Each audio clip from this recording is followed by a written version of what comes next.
যার মা দুনিয়ায় নাই, পারলে একটু কবরের কিনারায় দাঁড়াইও। ওরে তোমার মা যদি থাকতো, তোমার কপাল কতই না ভালো হইতো। আজকে মা বাবারে সাদা কাপড়ে প্যাকেট বানাইয়া কবরে রাখছো রে সন্তান। ওই মা বাবার জন্য কি একটু দিলে তোমার মায়া আসে না রে বাবা? ওই মা বাবা আজকে অনেকে বাসায় গিয়া মা বলিয়া ডাকবে, তোমার কলবে অন্তরে কি একটু ভয় লাগবে না?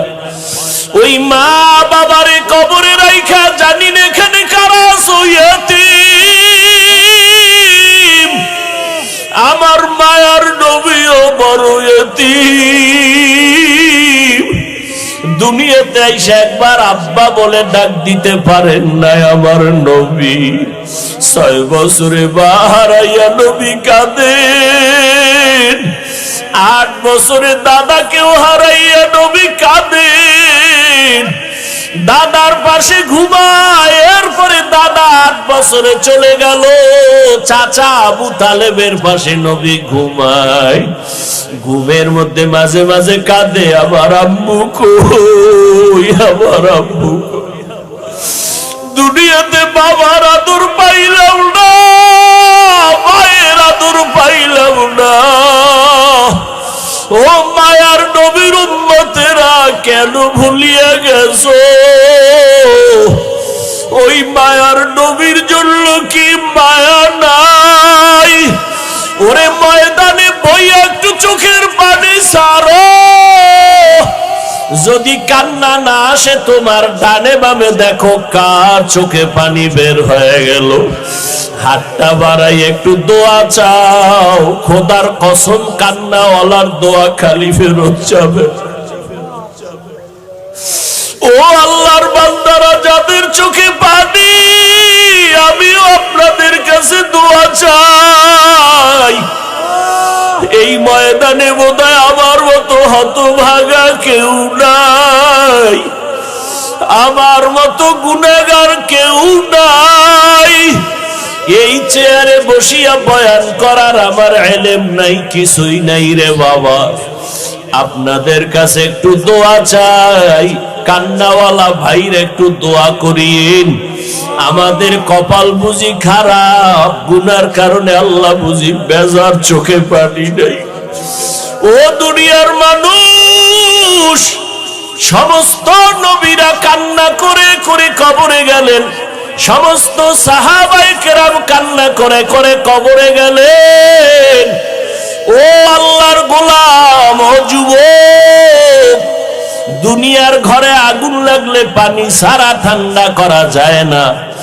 গুনার কারণে জাহান্নামের আগুনও যদি থাকে, পানি ছাড়া ঠান্ডা হবে না। তবে দুনিয়ার আগুন বৃষ্টির পানিতেও ঠান্ডা করা যায়, নদীর পানি পুকুরের পানি দিয়েও ঠান্ডা করা যায়। আর গুনার কারণে যে জাহান্নামের আগুন, ওই জাহান্নামের আগুন দুনিয়ার কোনো পানিতে ঠান্ডা হবে না। ওই জাহান্নামের আগুন ঠান্ডা করার একমাত্র পানি হলো চোখের পানি। ওরে আল্লাহর বান্দারা, 2টা চক্ষু বন্ধ করে একটু কান্না করো। কান্না না আসলে কান্নার বাহানা করো, তাতেও সওয়াব। আমার আল্লাহকে মনে মনে বলো, হে আল্লাহ, কান্নাওয়ালা চক্ষু দান করো, কান্নাওয়ালা চক্ষু দান করে দাও।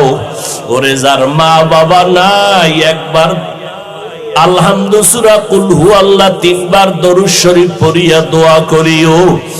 আর যার মা বাবা বেঁচে আছে, দোয়া নিতে ভুল করবা না রে বাবা। ও যুবকেরা, মা বাবার দোয়া নিয়ে আগাও।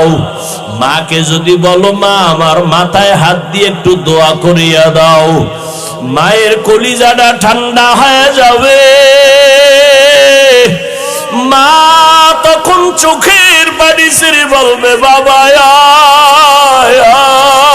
আয়, আমি তোর উপরে কোনদিন কোনো কষ্ট রাখি না রে বাবা, আমি কলিজা দিয়া দোয়া করিয়া গেলাম। ও যুবকেরা, ওই মায়ের না জানি কারা কাঁদাইছো। প্রেমিকারা কষ্ট দিছো, পায়ে হাত রেখে বলে গেলাম ক্ষমা চাইও। মা বাবারে কষ্ট দিয়ে আজকে সারা রাত কানলেও মাওলায় মাফ করবে না।